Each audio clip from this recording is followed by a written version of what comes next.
Assalamualaikum warahmatullahi wabarakatuh. Alhamdulillah wassalatu wassalamu ala rasulillah. Gunakan ya waktu sehat untuk melakukan karya-karya besar seikhlas-ikhlasnya, sebesar-besarnya, sebanyak-banyaknya sebelum kematian itu tiba. Karena kata Abu Hamka, kita hidup satu kali di dunia ini. Setelah itu manusia atau kita pulang ke akhirat dan tidak kembali lagi ke dunia. Kalau gitu, karena kita hidup cuma sekali. Kalau punya cita-cita jangan tanggung-tanggung. Kalau punya keinginan yang besar sekalian ya. Dan moga-moga kita bisa menggunakan ya, waktu yang hanya sekali di dunia ini dalam kehidupan yang fana, yang penuh fitnah, penuh cobaan, dalam kehidupan al-hayatul faniyah, kehidupan yang fana. Kita berbuat sehebat-hebatnya, seikhlas-ikhlasnya untuk memperberat timbangan kita. Fa amma man thaqulat mawazinuhu fa ummuhu wa amma man thaqulat fa huwa fi 'ishatir radiyah.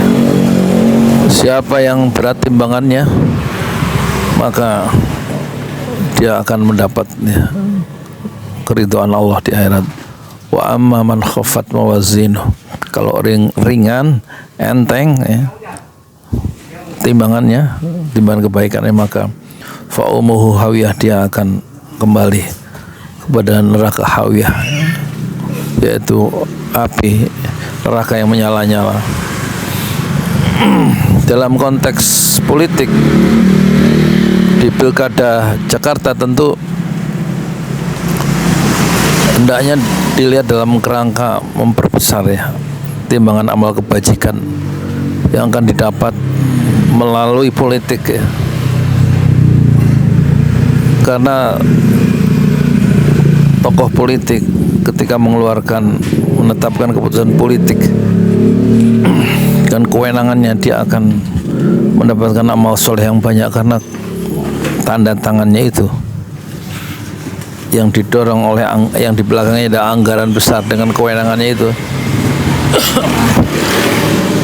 dia akan membuat jutaan orang itu mendapatkan manfaatnya karena keputusan politik yang dilakukan. Dan sebaliknya, dia akan melakukan satu kezaliman bagi jutaan orang kalau keputusan politiknya itu tidak tepat atau keliru. Oleh karena itu, kita tentu saja berharap orang seperti Anies Baswedan itu bisa kembali menjadi gubernur Jakarta untuk 2 periode. Tapi problemnya, dia belum memenuhi syarat untuk didaftarkan ke KPU. Karena kalau hanya didukung oleh PKS hanya 18 kursi, padahal syarat untuk menjadi bakal calon gubernur Jakarta adalah 22 kursi. Dan anehnya, kita aneh, apa susahnya kata orang PKS Anies bisa mendapatkan 4 kursi lagi supaya dia bisa berlayar. Tampaknya ada keraguan dari PKS dalam mendukung Anies, atau ada rasa keputusasaan ya, untuk mendukung Anies ya.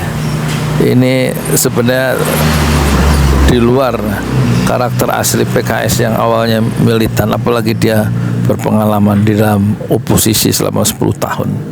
Tetapi justru di saat-saat genting, di saat Anies kurang 4 kursi, justru dia seolah-olah melemparkan masalahnya. Kenapa Anies kok nggak mengusahakan 4 kursi sehingga dia bisa terdaftar atau didaftarkan ke KPU sebagai bakal calon gubernur Jakarta?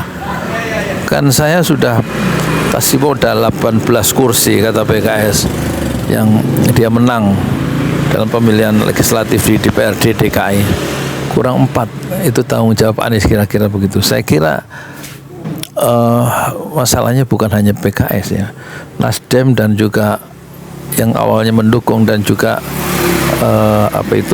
PKB yang mereka tiga-tiganya mendukung Anies dalam Pilpres. Sekarang mereka bersimpang jalan. Justru ada kemungkinan PKS ikut sekalian ke Koalisi Indonesia Maju Plus ya. plus itu yang dimaksud plus adalah plus PKB, plus Nasdem, dan plus PKS. Dan tampaknya plan B yang dimaksud oleh Partai PKS, Partai Keadilan Sejahtera, kalau memang Anies nggak bisa berlayar karena kursinya kurang 4 ya, karena PKS nggak ada yang bisa menemani, karena rupanya surat rekomendasi dari PKB dan Nasdem itu tidak kunjung keluar ya.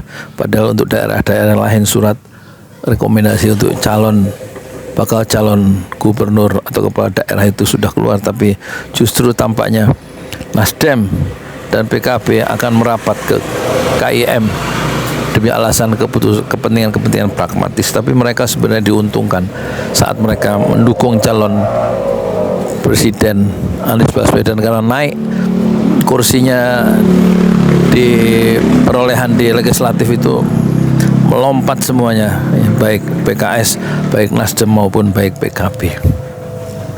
Tampaknya harus ada plan B yang tidak diungkapkan oleh siapa itu PKS.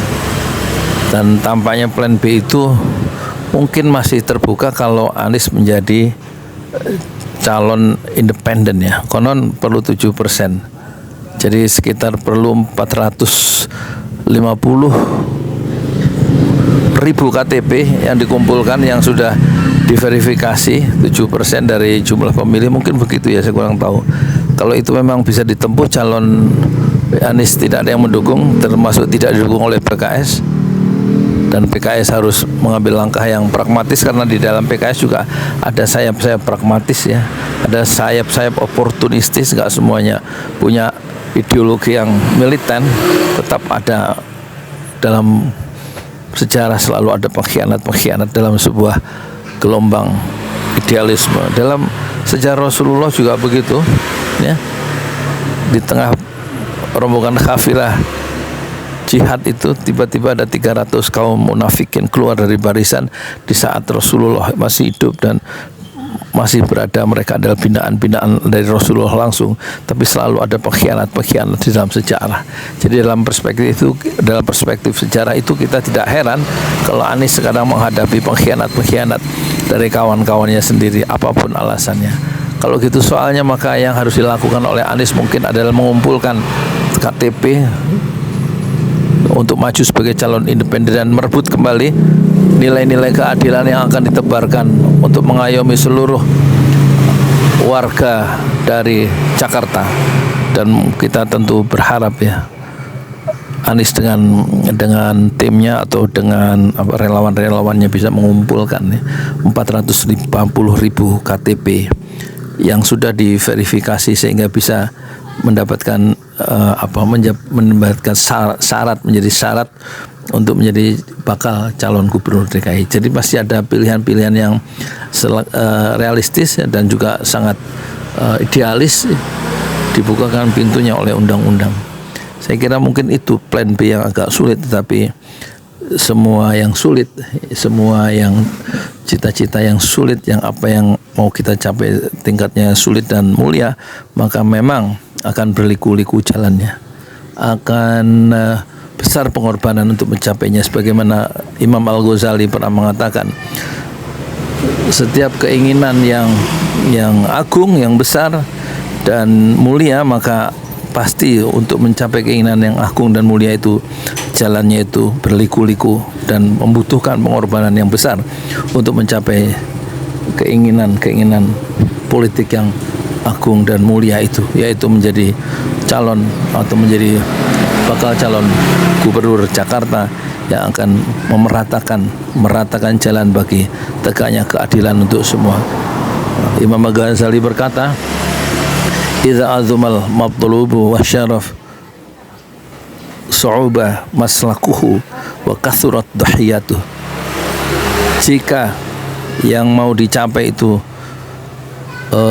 tinggi, besar, cita-cita yang mau dicapai itu tinggi dan besar dan juga mulia, maka su'uba maslakuhu, akan sukar sekali jalan untuk mencapai cita-cita yang tinggi dan besar itu, dan kathurat dhahiyatuh, maka pengorbanan yang diberikan untuk mencapai cita-cita yang mulia dan tinggi itu juga adalah pengorbanan yang harus diberikan adalah besar.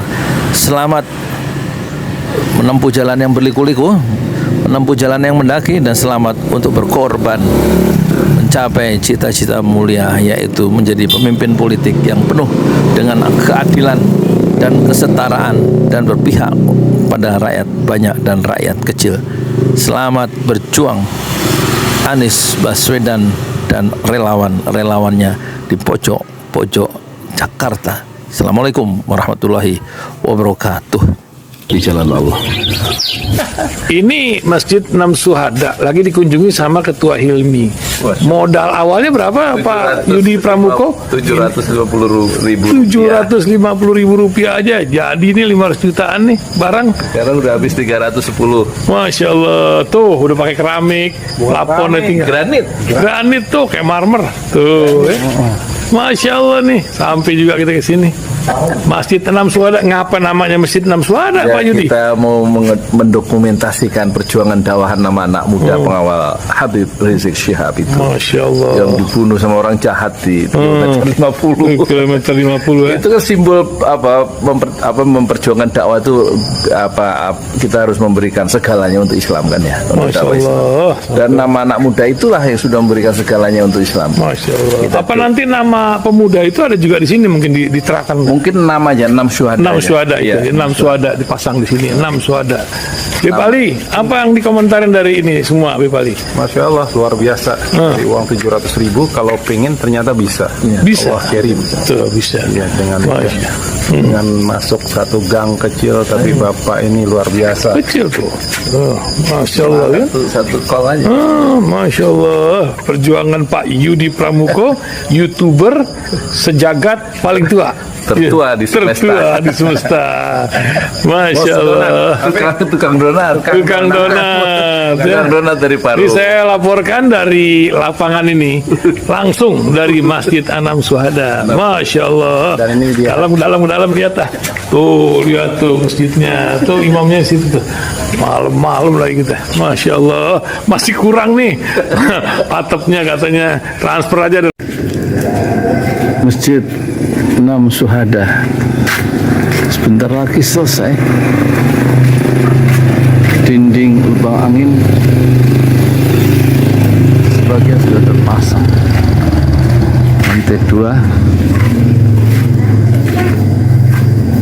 dan kemudian plafon termasuk lantai bukan keramik, granit 150 dus bersama tiang-tiang yang ada 16 setinggi 4,5 meter. Kemudian finishing terakhir adalah tangga menjebol atap ya, lantai pertama untuk masuk ke lantai 2. Inilah Masjid Enam Syuhada. 2,5 tahun lalu dimulai pada 2 Agustus hari Senin 2021. Tinggal sedikit lagi insya Allah, dan lantainya dari keramik, bukan keramik, granit, sudah diresmikan lantai pertama. Nanti lantai kedua lewat sini tangganya jebol untuk masuk ke lantai 2. Inilah Masjid Enam Syuhada yang sangat megah karena dari bahan-bahan pilihan, kualitas nomor 1.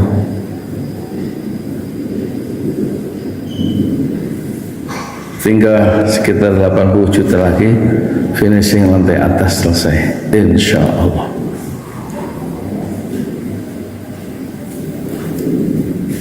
Ya, inilah Masjid Enam Syuhada yang sangat bersejarah ya dalam sejarah dakwah Indonesia modern, insya Allah, karena ini dibangun dalam konteks kezaliman rejim penguasa yang sudah membunuh 6 santri dari front Laskar Front Pembela Islam, dan kita abadikan pengorbanan dan perjuangan dakwah mereka, sehingga kita sebut namanya Masjid Enam Syuhada. Mereka mengawal perjalanan dakwah gurunya Habib Rizik Syihab, dan mereka dicegat oleh orang-orang jahat di kilometer 50. Saya Yudi Pramuko, tukang donat dari Parung Juber, tertua di semesta Fasbir Sabrun Jamila. Bersabarlah dengan kesabaran yang indah. Assalamualaikum warahmatullahi wabarakatuh.